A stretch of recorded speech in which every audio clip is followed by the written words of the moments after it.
ನಾನು ಕನಕನ ಗುಡಿಯನ್ನು ದುರಸ್ತಿ, ನಮ್ಮ ತಂದೆ ಕಟ್ಟಿದಂಥ ಕನಕನ ಗುಡಿಯನ್ನು ದುರಸ್ತಿ ಮಾಡುವಂಥ ಸಂದರ್ಭದಲ್ಲಿ ಆಗಿರಲಿ, ಅಥವಾ ನಮ್ಮ ಸುಗುಣೇಂದ್ರ ತೀರ್ಥ ಸ್ವಾಮಿಗಳು ಪುತ್ತಿಗೆ ಮಠದವರು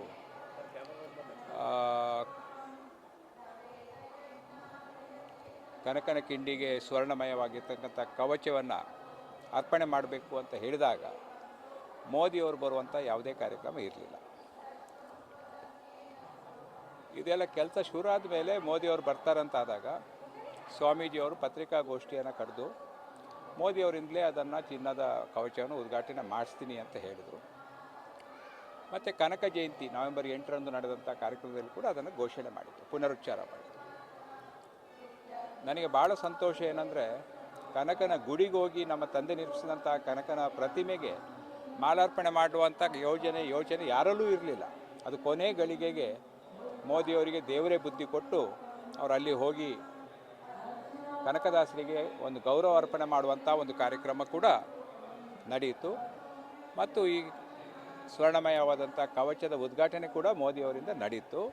ಸ್ವಾಮೀಜಿಯವರು ಹೇಳಿದಂಥ ಮಾತನ್ನು ಉಳಿಸಿದ್ದಾರೆ.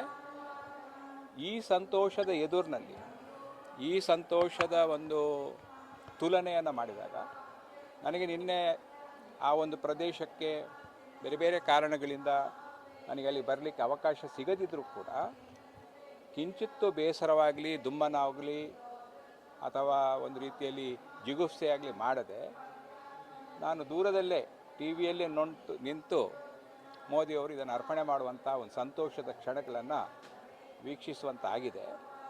ಹಾಗಾಗಿ ಯಾರಿಂದ ನನಗೆ ಅಲ್ಲಿ ಪ್ರವೇಶ ನಿಷೇಧಿಸಲ್ಪಟ್ಟಿತು, ಯಾಕೆ ನನಗೆ ಪ್ರವೇಶ ಸಿಗಲಿಲ್ಲ, ಅದೆಲ್ಲ ಕ್ಷುಲ್ಲಕ ವಿಚಾರಗಳು.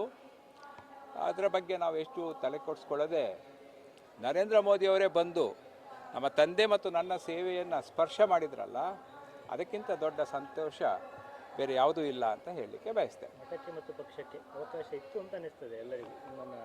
ಅಲ್ಲ, ಈಗ ಅಷ್ಟು ಜನರನ್ನು ಕರೆದಾಗ ನನ್ನನ್ನು ಕರೀಲಿಕ್ಕೆ ಅವಕಾಶ ಇದ್ದಿರ್ಬೋದು. ಯಾವ ಕಾರಣಕ್ಕಾಗಿ ಏನಾಯಿತು ನನಗೆ ಗೊತ್ತಿಲ್ಲ. ಅದು ಕೃಷ್ಣನ ಮತ್ತು ಕನಕದಾಸರ ಮಹಿಮೆ.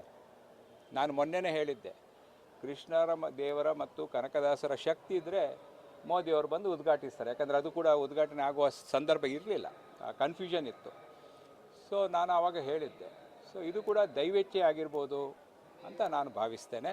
ಇದಕ್ಕೆ ನಾನು ಯಾರನ್ನೂ ದೂರಲಿಕ್ಕೆ ಹೋಗೋದಿಲ್ಲ, ದೂಷಿಸಲಿಕ್ಕೆ ಹೋಗೋದಿಲ್ಲ. ನಾನು ಅತ್ಯಂತ ಸಂತೋಷದಲ್ಲಿದ್ದೇನೆ.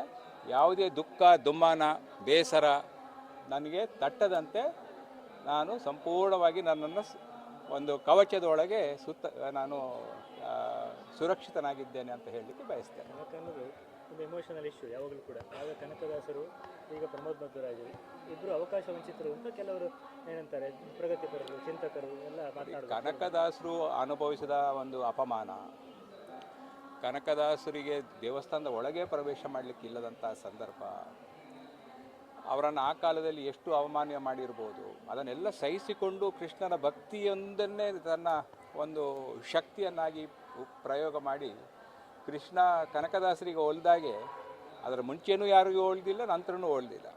ಸೊ ಅಂಥ ಕನಕದಾಸರ ಭಕ್ತಿ ಮತ್ತು ಶಕ್ತಿಯ ಎದುರಿನಲ್ಲಿ ನಾನು ಕ್ಷುಲ್ಲಕ. ಅವರು ಕನಕದಾಸರು ಸೂರ್ಯ ಆದರೆ ನಾನು ಮಿಂಚುಳ. ಹಾಗಾಗಿ ಕನಕದಾಸರನ್ನು ನನ್ನನ್ನು ಏನು ಕಂಪೇರ್ ಮಾಡ್ತಿದ್ದಾರೆ, ಅದು ಸರಿಯಾದದ್ದಲ್ಲ ಅಂತ ನಾನು ಹೇಳಲಿಕ್ಕೆ ಬಯಸ್ತೇನೆ. ಯಾರಿಗೆ? ನನಗೆ ಏನೂ ಅವಮಾನ ಆಗಿಲ್ಲ, ನನಗೆ ಸನ್ಮಾನ ಆಗಿದೆ. ನಾನು ಕೊಟ್ಟಂಥ ಸೇವೆ, ನಮ್ಮ ತಂದೆ ಕೊಟ್ಟಂಥ ಸೇವೆಗೆ ದೇಶದ ಪ್ರಧಾನಮಂತ್ರಿಗಳು ಬಂದು ಅದಕ್ಕೆ ಪುಷ್ಪಾರ್ಚನೆ ಮಾಡ್ತಾರೆ ಅಂತ ಆದರೆ ಅದಕ್ಕಿಂತ ದೊಡ್ಡ ಸಂತೋಷ ಏನಾಗ್ಲಿಕ್ಕೆ ಸಾಧ್ಯ? ಇದಕ್ಕಿಂತ ದೊಡ್ಡ ಸನ್ಮಾನ ಏನಾಗ್ಲಿಕ್ಕೆ ಸಾಧ್ಯ? ದೊಡ್ಡ ಅವಕಾಶ ನನಗೆ ಗೊತ್ತಿಲ್ಲ. ಅದು ಪಕ್ಷಕ್ಕೆ, ಸರ್ಕಾರಕ್ಕೆ ಬಿಟ್ಟ ವಿಚಾರ.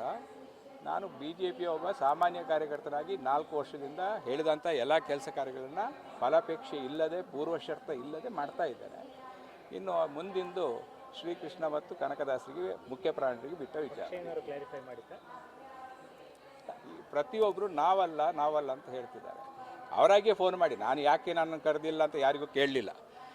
ಸ್ವಾಮೀಜಿಯವರು ಕೂಡ ನಾವಲ್ಲ ಅಂತ ಹೇಳಿದರು. ಈಗ ನಾನು ಸ್ವಾಮೀಜಿಯವರನ್ನು ಭೇಟಿ ಮಾಡಿ ವಿಶೇಷವಾಗಿ ಅವರಿಗೆ ಕೃತಜ್ಞತೆ ಅರ್ಪಣೆ ಮಾಡಿದೆ. ಯಾಕಂದರೆ ಸೇವೆ ಮಾಡುವ ಅವಕಾಶ ನನಗೆ ಕೊಟ್ಟರು, ಮೋದಿಯನ್ನು ಅದನ್ನು ಉದ್ಘಾಟನೆ ಮಾಡಿಸುವಂಥ ಅವಕಾಶ ಕೊಟ್ಟರು. ಹಾಗಾಗಿ ನಾನು ಕೃತಜ್ಞತೆಯನ್ನು ಸ್ವಾಮೀಜಿ, ಪುತ್ತಿಗೆಯ ಶ್ರೀ ಸುಗುರೇಂದ್ರ ತೀರ್ಥ ಸ್ವಾಮೀಜಿಯವರಿಗೆ ಕೃತಜ್ಞತೆ ಸಲ್ಲಿಸಲಿಕ್ಕೆ ನಾನು ಬಂದಿದ್ದೆ. ಈಗ ಕೃತಜ್ಞತೆ ಸಲ್ಲಿಸಿದ ಮೇಲೆ ನಿಮಗೆ ಮಾತಾಡ್ತಿದ್ದೆ. ನಿರೀಕ್ಷೆ ಏನಿತ್ತು ನಿಮ್ಮದು?